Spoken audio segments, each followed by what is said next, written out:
अस्सलाम वालेकुम ख़ातिन हज़रात, मैं हूं साजिद इकबाल और आपको खुशामदीद कहता हूं अपने चैनल कुकिंग किक में। आज भी हम एक नई रेसिपी के साथ आपकी खिदमत में हाज़िर हैं। आज हम जो रेसिपी बनाएंगे ये है जी फ़ालसे की चटनी। गर्मी का मौसम है, गर्मी के मौसम के अंदर फ़ालसा आया हुआ है और इस मौसम के अंदर ठंडी और कोई मज़ेदार सी चीज़ खाने को दिल करता है। तो आज हम बनाएंगे फ़ालसे की चटनी, जो हर किस्म के स्नैक्स के साथ आप ले सकते हैं। और अगर आपकी कोई शॉप है जिसके ऊपर आप कुकिंग करते हैं, कुकिंग यानी रेस्टोरेंट है या कोई फास्ट फूड शॉप है, तो आप उसके ऊपर भी ये चटनी एडिशनल तौर पर साथ रख के दे सकते हैं चीज़ों के, और उसको एक्स्ट्रा आप अलग से सेल भी कर सकते हैं। तो हम बनाते हैं ये फालसे की चटनी और देखते हैं इसको हमने कैसे बनाना है। फ़ालसे की चटनी बनाने के लिए आपको किन किन चीज़ों की ज़रूरत है ये मैं आपको बता देता हूँ। हमने लिया है 1 पाव फ़ालसा।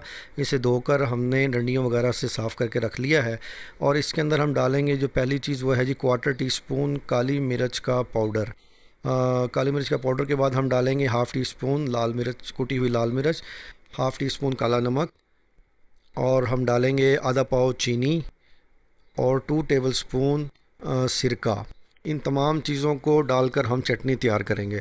और उसके लिए हम सबसे पहले ये करेंगे कि हम फ़ालसे को ग्राइंड कर लेंगे एक जग में डालकर। ये जग मैं आपके सामने खोलता हूँ, इसमें हम फ़ालसा डालेंगे और इसे हम ग्राइंड कर लेंगे। फ़ालसा डालने के बाद जी इसमें हम अब डालेंगे जी पानी। इसमें इतना पानी डालेंगे जिससे ये अच्छी तरह ग्राइंड हो सके। मैं इसमें 1 से डेढ़ कप के करीब पानी ऐड करता हूँ और ये मैंने पानी ऐड कर दिया। इसके बाद जी हम ढक्कन लगाते हैं और चलाते हैं जी ग्राइंडर को। ये मैंने ग्राइंडर ऑन कर दिया है।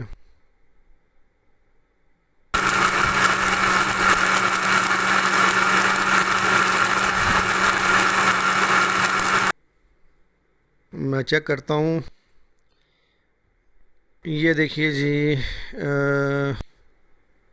जी ये हमारा फ़ालसा जो है अच्छी तरह से ग्राइंड हो चुका है, ये आप देख सकते हैं।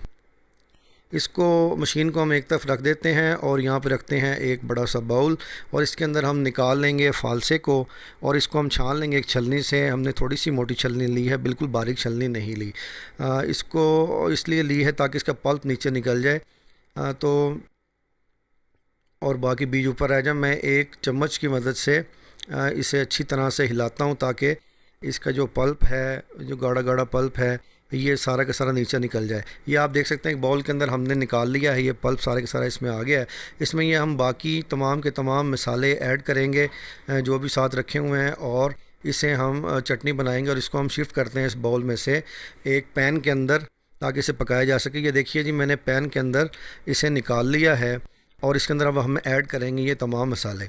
मैं इसमें ऐड करता हूँ ये काला नमक, जो 1/2 टीस्पून हमने लिया था, ये इसके अंदर हम ऐड कर देंगे। उसके साथ जी अब हम ऐड करते हैं जी कुटी हुई लाल मिर्च। ये भी हमने 1/2 टीस्पून ली थी। मैंने मयरिंग स्पून से सारे मयर किए हुए हैं। इसमें हम ऐड करेंगे ये काली मिर्च, ये 1/4 टीस्पून है, और आधा पाव इसमें हमने डालनी है चीनी, 1 पाव फ़ालसे के लिए, और इसके अंदर हम ऐड करेंगे विनेगर। ये तमाम चीज़ें हम डालने के बाद इसके अंदर इसको हम एक चूल्हे पर रख के पकने के लिए रख देंगे। मैं लेके चलता हूँ इसको चूल्हे की तरफ। ये देखिए जी हमने चूल्हे को मीडियम हीट के ऊपर इसके हमने रख दिया है, और इसको हम उस वक्त तक पकाएंगे जब तक ये चटनी गाढ़ी ना हो जाए। ये देख सकते हैं आप, हमारी चटनी अच्छी तरह से पक रही है। इसको एक चम्मच की मदद से हम बार बार चलाते भी रहेंगे, और इसके ऊपर अगर कोई झाग वगैरह आ जाता है तो वो हम उतार देंगे। तो ये आप देख सकते हैं जी हमारी चटनी जो है तकरीबन पक के तैयार हो चुकी है। ये गाढ़ी और काफ़ी हद तक ठीक हो चुकी है, और ये ठंडी होने के बाद कुछ और ठीक हो जाएगी। तो हम इसको निकाल लेते हैं एक बर्तन के अंदर और आपको दिखाते हैं इसकी फ़ाइनल लुक। तो ख़वातीन और हज़रात, आप देख सकते हैं कि हमारी ज़बरदस्त सी खट्टी मीठी मज़ेदार फ़ालसे की चटनी पक कर तैयार हो चुकी है। और मैं उम्मीद करता हूं कि आपको हमारी ये रेसिपी, हमारी ये कोशिश पसंद आई होगी। आप हमारे चैनल को सब्सक्राइब भी ज़रूर कीजिए और अपने दोस्तों से इसको शेयर भी कीजिए हमारी रेसिपीज़ को, और हमारी वीडियोस को लाइक कीजिए और इसी तरह अपना प्यार देते रहिए। और किसी भी रेसिपी के मुतालिक आपका कोई सवाल हो तो आप मुझसे कमेंट में लिख कर पूछ सकते हैं, मैं जल्द अज जल्द आपको जवाब देने की कोशिश करूँगा। तो मिलते हैं जी नेक्स्ट वीडियो में एक और अच्छी सी रेसिपी के साथ। अस्सलाम वालेकुम।